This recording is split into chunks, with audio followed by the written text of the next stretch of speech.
perkembangan bisnis ya. Fase ide kemarin sudah dijelaskan, kemudian yang kedua fase startup atau memulai, kemudian yang ketiga adalah fase growth atau grow up, kemudian yang keempat adalah fase scale up, dan yang terakhir kita masuk kepada fase maturity atau mature. Bahasa Indonesianya itu matang. Kalau manusia itu setengah baya gitu, sekitar 40-50 ya sudah dianggap mature ya, matang gitu ya. Sama seperti perusahaan, juga ada fase mature, kematangan. Jadi perusahaan yang pada fase mature sudah melewati beberapa tahap, paling tidak 4 tahap, yaitu mulai dari ide, memulai bisnis, perkembangan bisnis atau grow up, dan yang terakhir adalah scale up. Nah, di pertemuan sebelumnya saya singgung sedikit, kalau grow up itu mengembangkan bisnis dengan core bisnis yang sama, kalau scale up mengembangkan bisnis dengan core bisnis yang berbeda.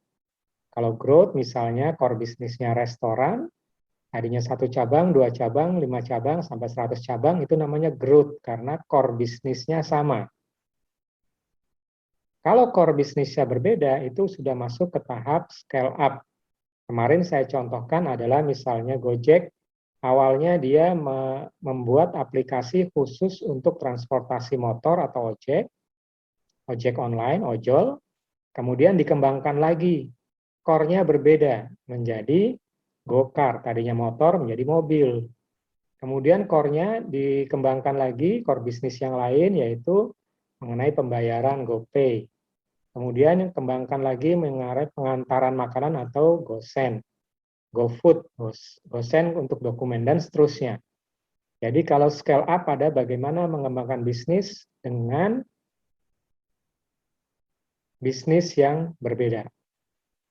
Nah, jika sudah melalui tahap itu dan manajemennya sudah matang, artinya proses bisnis sudah berlalu dengan baik, bisa dilewati, maka masuk ke tahap maturity atau kestabilan bisnis.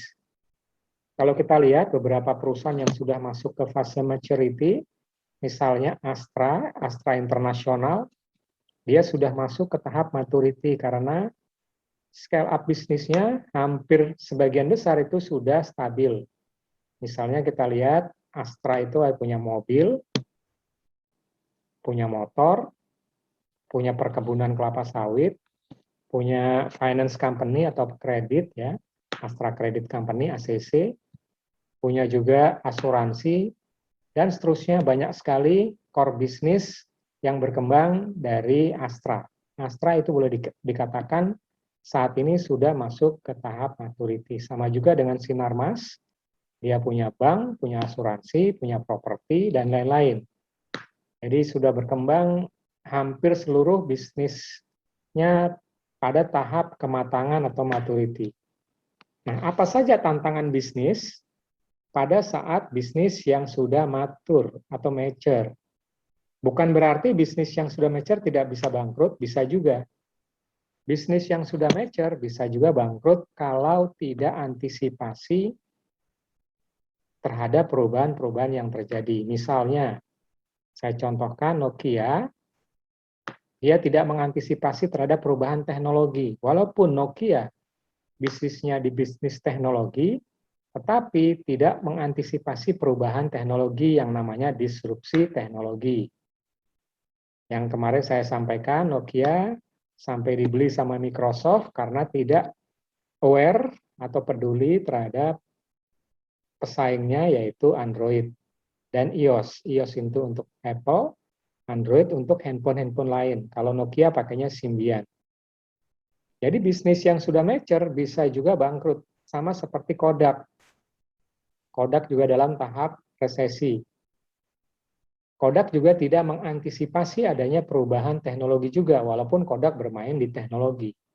Ternyata Kodak kalah dengan kamera-kamera handphone. Sekarang kamera-kamera handphone dengan bentuk yang sangat kecil, kecanggihannya hampir mendekati kamera Kodak, kecuali teknologi Kodak yang masih bertahan yaitu DSLR, yaitu kamera jarak jauh, dia masih bertahan Tetapi tidak menutup kemungkinan ke depan teknologi kamera handphone itu bisa secanggih kamera Kodak. Sekarang sudah kelihatan. Dulu pikselnya terbatas. Sekarang kamera yang di handphone pikselnya sudah besar-besar, bahkan sudah mendekati kamera yang dibuat oleh Kodak maupun Nikon. Jadi kalau mereka tidak mengantisipasi perubahan, juga nasibnya akan sama. Nah, saat ini saya akan berbicara juga mengenai bisnis yang tahap maturity, tetapi dia pada saat ini masih core bisnisnya berbeda, yaitu restoran. Atau kita sudah tahu KFC cabangnya itu sudah puluhan ribu di seluruh dunia. Jadi maturity bukan hanya sekedar konglomerasi, kalau konglomerasi tadi punya scale up bisnis yang banyak, bisa juga dia dengan core bisnis yang sama, tetapi dia sudah matang.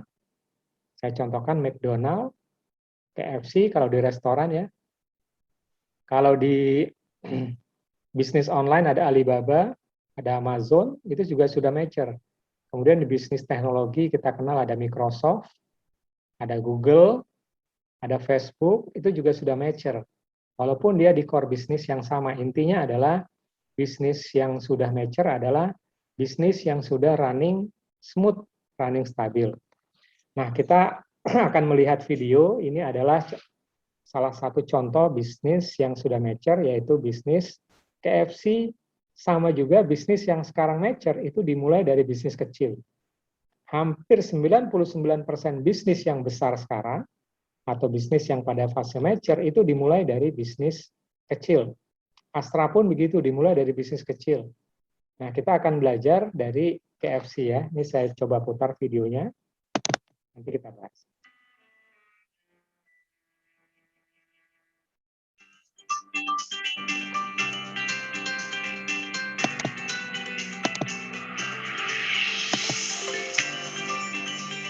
September 1890, Colonel Sanders, pendiri perusahaan restoran siap saji raksasa dunia, Kentucky Fried Chicken atau KFC lahir.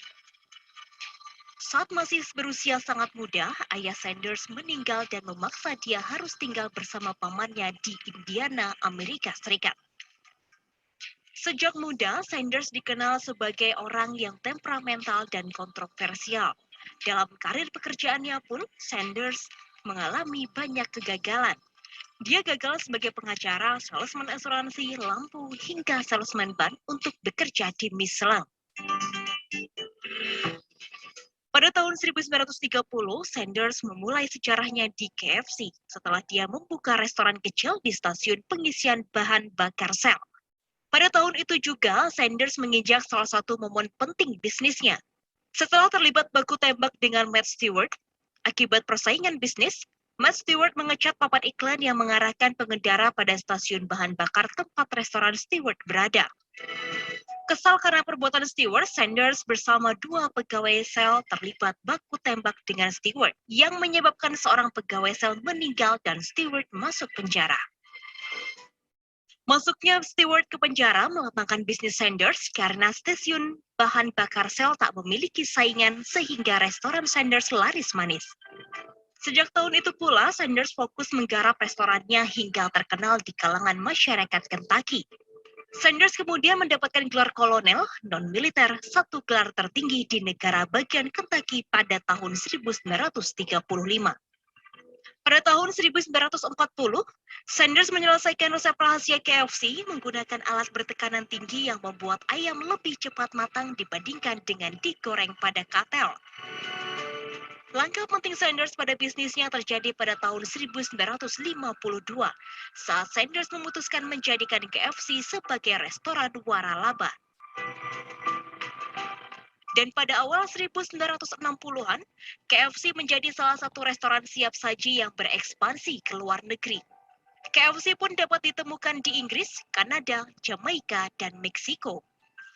Kejadian penting lain bagi Sanders dan KFC terjadi pada tahun 1964 saat Sanders akhirnya memutuskan untuk menjual perusahaannya KFC senilai $2 juta Amerika Serikat pada rekan bisnisnya di Kentucky. Meski telah menjual KFC, tak berarti hubungan Sanders dengan KFC berakhir. Pada tahun 1974, Colonel Sanders sempat menuntut KFC senilai 112 juta dolar Amerika karena dianggap menggunakan nama dan wajahnya untuk menjual produk-produk selain ayam goreng. Gugatan itu akhirnya diselesaikan di luar pengadilan dan Sanders memperoleh kompensasi sebesar 1 juta dolar Amerika Serikat. Sang legenda ayam goreng, Colonel Sanders menutup mata selama-lamanya pada tahun 1980 di usia 90 tahun. Sanders dengan segala kontroversinya tetap menjadi sejarah di industri restoran dunia. Meski Sanders sebelum akhir hayatnya mengatakan KFC sudah tidak lagi menggunakan resepnya, KFC nyatanya masih menjadi salah satu makanan favorit di seluruh dunia. Dan Sanders tetap dikenang karena membuat restorannya terkenal sebagai jagonya ayam.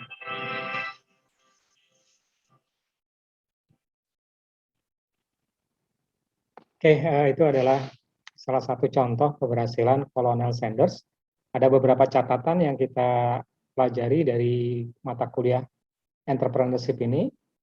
Yang pertama, Colonel Sanders sebelum sukses membangun restoran, dia sempat menjadi pengacara, sempat menjadi salesman ban, dan gagal semua. Jadi pengacara gagal, jadi salesman ban gagal. Nah, hikmahnya apa? Ternyata kegagalan itu mengalihkan Colonel Sanders untuk beralih ke bisnis restoran. Ternyata kegagalan tidak selamanya buruk kalau kita ambil hikmahnya. Dan Colonel Sanders pun seperti itu. Dia mengalami kegagalan jadi lawyer, kemudian mengalami kegagalan juga sebagai seorang salesman. Akhirnya dia berubah haluan dari seorang pengacara dan sebagai salesman berubah haluan menjadi membuat resep masakan. Karena keberhasilannya, Colonel Sanders dapat gelar dari negara Kentucky. Negara Kentucky itu adalah salah satu negara bagian dari Amerika Serikat. Ya, kalau di Indonesia provinsi ya, kalau di Amerika dikenal sebagai negara bagian. Negara bagian Kentucky dia mendapatkan gelar kolonel. Jadi di masyarakat kita banyak yang salah paham, seolah-olah kolonel itu adalah si Sanders adalah orang militer, padahal bukan. Sanders adalah orang sipil. Ya, tadi pernah jadi pengacara dan pernah menjadi salesman, dan kolonel itu adalah gelar dari pemerintah Kentucky terhadap orang yang berjasa untuk memajukan Kentucky. Kentucky negara bagian di Amerika Serikat karena dia memakai nama Kentucky. Kentucky Fried Chicken yang membawa nama Kentucky itu terkenal di seluruh dunia. Akhirnya si Sanders mendapat gelar kolonel. Sehingga namanya disematkan di depan Colonel Sanders. Itu adalah hal yang cukup penting yang kita garis bawahi dari keberhasilan si Colonel Sanders. Kita sekarang masuk ke materi kuliahnya adalah maturity business. Jadi saat ini KFC sudah masuk ke fase maturity atau mature ya. Nah, apa saja karakter dari maturity level? Yang pertama adalah level pertama itu inisial, level kedua manage. Kita lihat level kedua manage, level ketiga define, level keempat quantitatively manage, yang level kelima adalah optimizing. Jadi ini adalah level-level perusahaan yang sudah sampai pada tahap mature. Ternyata tahap mature pun ada kelas-kelasnya, ada kelas 1, kelas 2, kelas 3, kelas 4, sampai kelas 5. Kelas 5 lah yang paling bagus atau paling optimal dibandingkan kelas yang lain. Nah, apa tantangan di kelas 1, level 1 initial? Yaitu yang pertama tantangannya proses unpredictable, poorly control, and reactive. Jadi kalau perusahaan baru memasuki tahap mature, itu yang pertama prosesnya unpredictable. Itu disebabkan kemungkinan belum memiliki SOP, standar operasional prosedur. Mungkin ada, tetapi belum terintegrasi atau belum didokumentasikan secara baik, sehingga banyak sekali kejutan-kejutan, unpredictable proses yang tidak tertulis, sehingga menyebabkan operasional perusahaan tidak optimal. Kemudian berikutnya adalah poorly control and reactive. Ternyata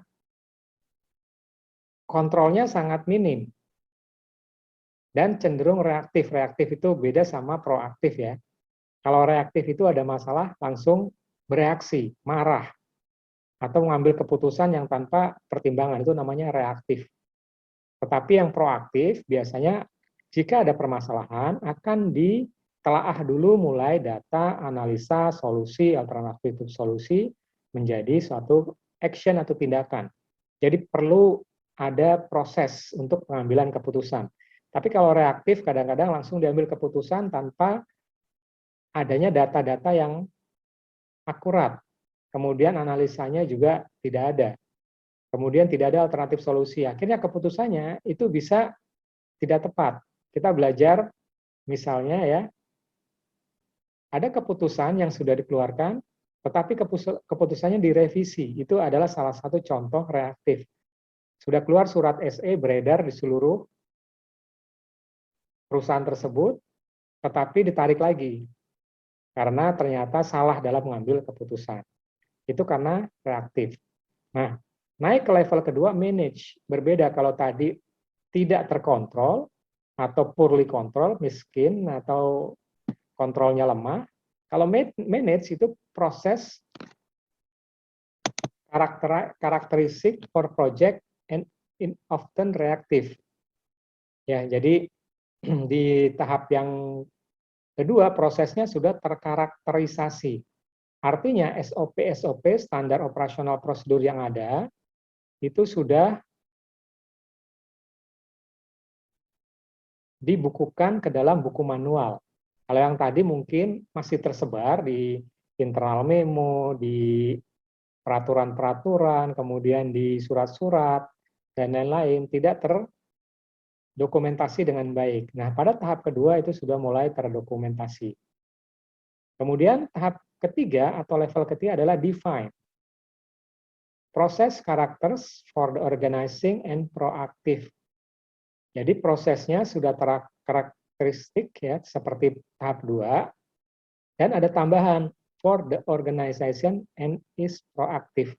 Jadi kalau level kedua itu masih ada reaktifnya, tetapi di tahap ketiga atau define sudah tidak reaktif. Semua permasalahan dibahas menjadi satu struktur permasalahan yang tadi data, analisa, solusi, dan seterusnya. Untuk mengambil keputusan. Nah, kita belajar dari manajemen Jepang. Manajemen Jepang itu salah satu proses manajemen yang proaktif. Dan untuk mengambil keputusan termasuk yang cukup lama, karena mereka kenal adanya manajemen konsensus. Manajemen konsensus adalah manajemen yang untuk mengambil keputusan harus ada masukan dari berbagai departemen.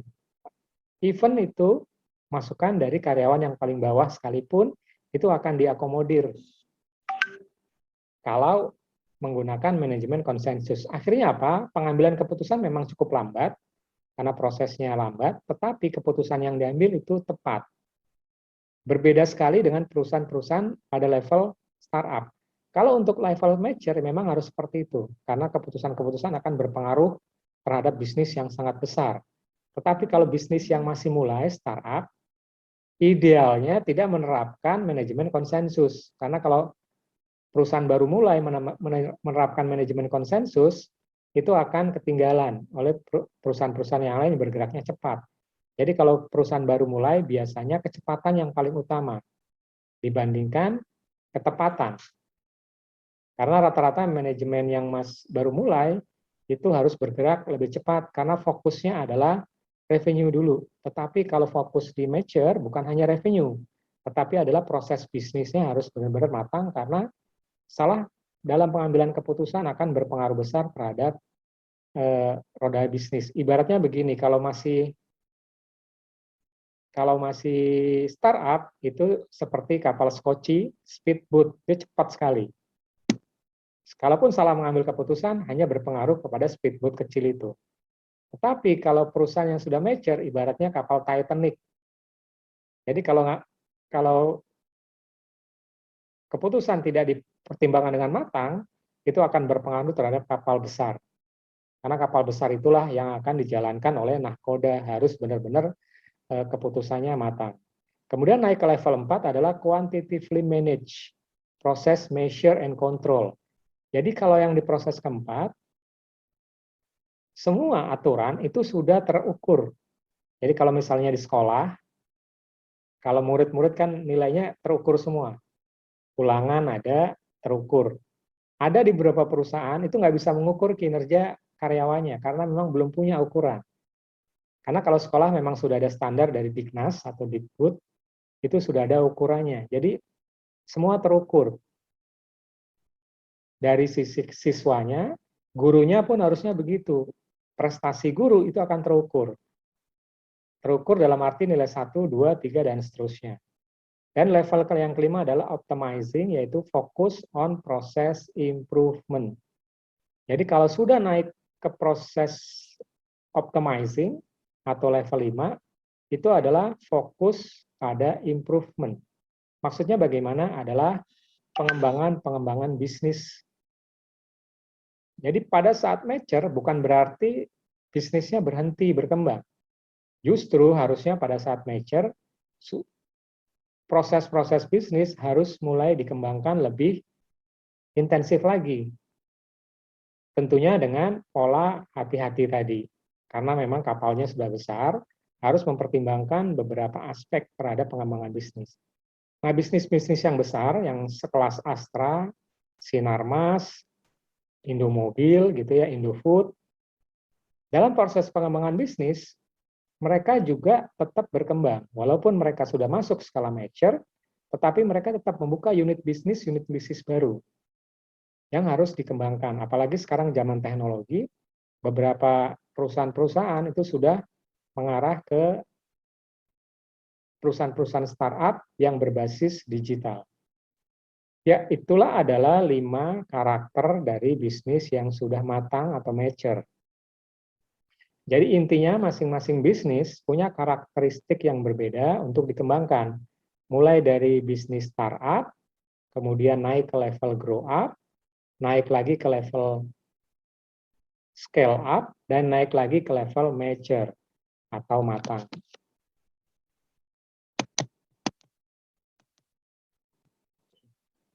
Nah, ini adalah Business Capability Maturity Model, simplified, disimplifikasi ya.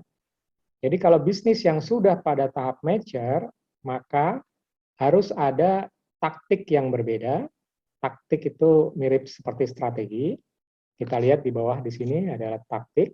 Kemudian nature of capability, nature itu atmosfer, suasana gitu, suasana kerja.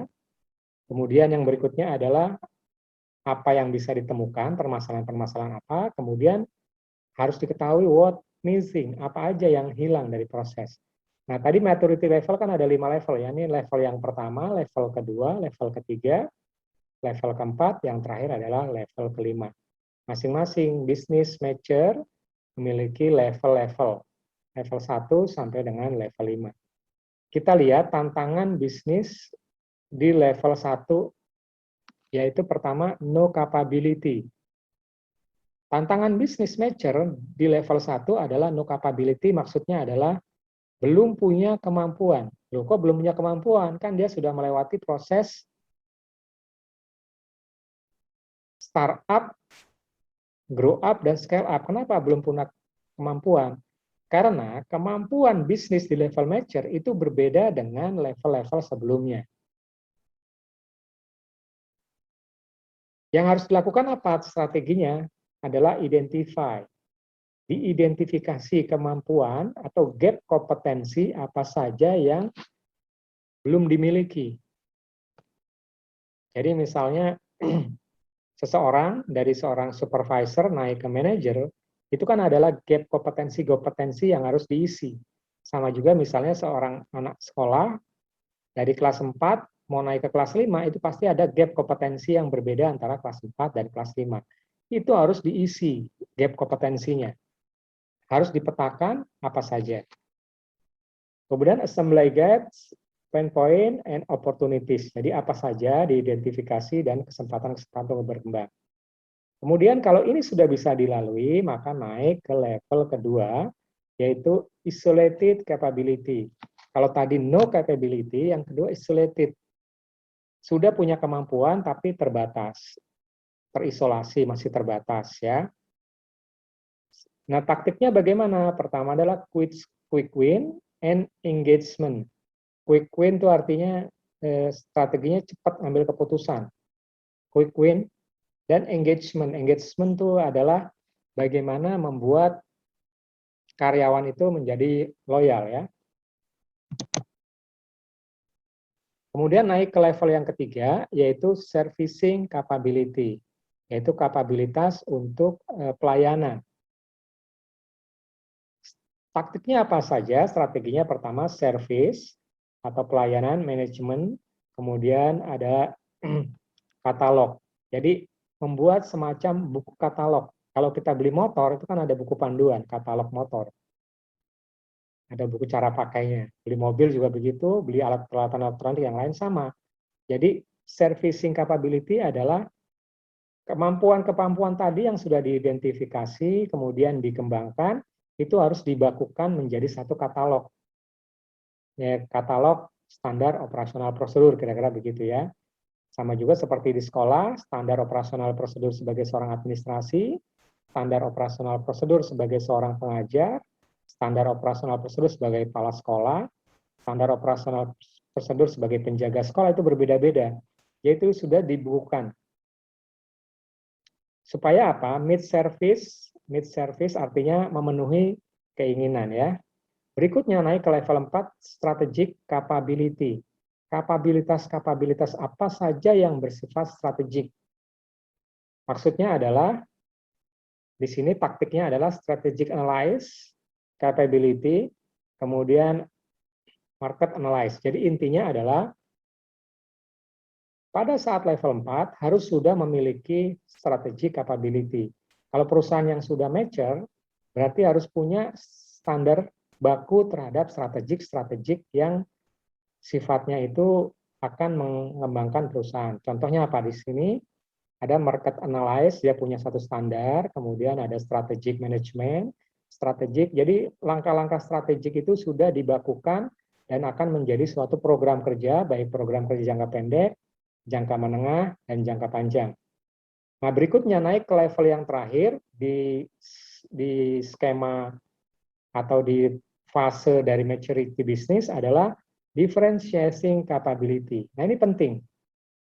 Kenapa differentiating capability? Differentiating capability maksudnya adalah kemampuan yang berbeda dengan kompetitor. Jadi misalnya seperti ini. Di perusahaan taksi, itu ada taksi Bluebird, ada taksi Express, ada Presiden Taksi, ada taksi Gamya, dan lain-lain. Nah, perusahaan taksi ini harus bersaing memiliki diferensiasi supaya customer memilih taksi tersebut. Saya contohkan misalnya di sini Bluebird. Bluebird ini memiliki beberapa diferensiasi berbeda dengan taksi-taksi yang lain. Pertama, Bluebird diferensiasinya pertama bayarnya pakai Argo. Sementara taksi yang lain, ada juga yang pakai Argo, ada juga yang sifatnya borongan. Itu adalah diferensiasi yang pertama yang membuat orang percaya. Kemudian yang kedua, driver-drivernya di Bluebird itu ada pelatihan servicing, sehingga dia memiliki kemampuan melayani yang lebih baik dibandingkan driver-driver yang lain. Dan seterusnya, sehingga Bluebird menjadi market leader di bisnis taksi karena dia memiliki diferensiasi capability. Memiliki diferensiasi capability yang berbeda dengan pesaing-pesaingnya. Jadi apa saja yang harus di strateginya? Pertama, product and service integration. Produknya harus memiliki diferensiasi. Saya contohkan tadi taksi ya. Kalau taksi Bluebird, diferensiasi yang pertama dari warna biru. Kemudian yang kedua dari diferensiasi dari sisi fisiknya. Kemudian yang kedua, mobilnya rata-rata lebih baru karena ada permajaan 5 tahun. Kalau mobil-mobil yang lain, mobil yang tua pun tetap dipakai. Itu adalah diferensiasi produk. Servisnya bagaimana? Drivernya dilatih untuk memberikan pelayanan prima. Ada pelatihan-pelatihan berlevel. Itu adalah produk, service, dan kompetensinya juga ditingkatkan. Jadi kalau di Bluebird, itu ada istilah taksi reguler, itu yang biasa, warna biru. Ada taksi eksekutif, namanya Silverbird, yang warna hitam, kalau teman-teman lihat ya. Ada satu lagi limosin. Limosin itu adalah mobil-mobil yang tidak bercat. Artinya disewakan, limosin. Ada juga mobil-mobil mewah, sekelas Alphard, itu dijadikan angkutan umum. Nah, itu adalah produk, service, and kompetensi. Jadi kompetensi driver di level-level itu berbeda. Kompetensi servisnya, kompetensi terhadap skill-nya, dan seterusnya. Nah, itu adalah 5 tahap untuk strategi supaya bisa memenangkan bisnis pada saat fase maturity atau kemapanan. Nah, ini adalah kesimpulan dari proses bisnis yang sudah kita jelaskan 3 minggu terakhir ya. Intinya adalah bisnis itu dimulai dari fase startup. Di sini kita lihat startup, nanti naik ke grow up. Ini di grow up ada 2 ya, maksudnya di sini adalah ini grow up yang ini, yang satu core bisnis, satu lagi grow up yang berbeda core bisnis atau kita biasa disebut sebagai scale up. Growth ya, growth ada 2. Kemudian mature, inilah yang kita bahas saat ini ya, maturity, business model evolution, jadi maturity. Kemudian nanti akan masuk ke tahap transformation, business model transformation. Yang terakhir adalah decline. Ini adalah fase decline yang turun ya. Jadi banyak bisnis yang sudah sampai tahap mature, tetapi beberapa tahun belakangan itu mengalami kemunduran dari aspek finansial, dari aspek bisnis. Nah, itu mereka sudah tahap mature. Seperti orang tua juga, seperti orang ya, mulai dari anak-anak, remaja, dewasa, tua, dan akhirnya pada saat menginjak usia yang sudah tua, kembali lagi perilakunya seperti anak-anak atau mundur. Sama juga seperti bisnis. Begitu dia tahap mature, kalau tidak dilakukan dengan strategi yang tadi di slide kita ini ya, di slide kita, kalau perusahaan-perusahaan yang sudah mature, kalau dia tidak aware, tidak strategi yang ini, maka akan menjadi bisnis yang decline atau turun. Dan mau nggak mau itu bisa mengarah kepada kebangkrutan. Ya, itu teman-teman cukup saya rasa kuliah pada pagi hari ini. Minggu depan kita akan berbicara mengenai decline bisnis, yaitu bisnis yang pada tahap kemerosotan atau kemunduran yang mengarah kepada kebangkrutan. Apa saja penyebabnya? Sehingga bisnis yang sudah mature pun, sekelas Nokia tadi, kemudian sekelas Nokia, sekelas kemudian kamera Kodak atau Nikon, itu mengarah kepada kebangkrutan atau decline. Apa saja penyebabnya sehingga mereka bisa decline? Sampai di sini ada pertanyaan?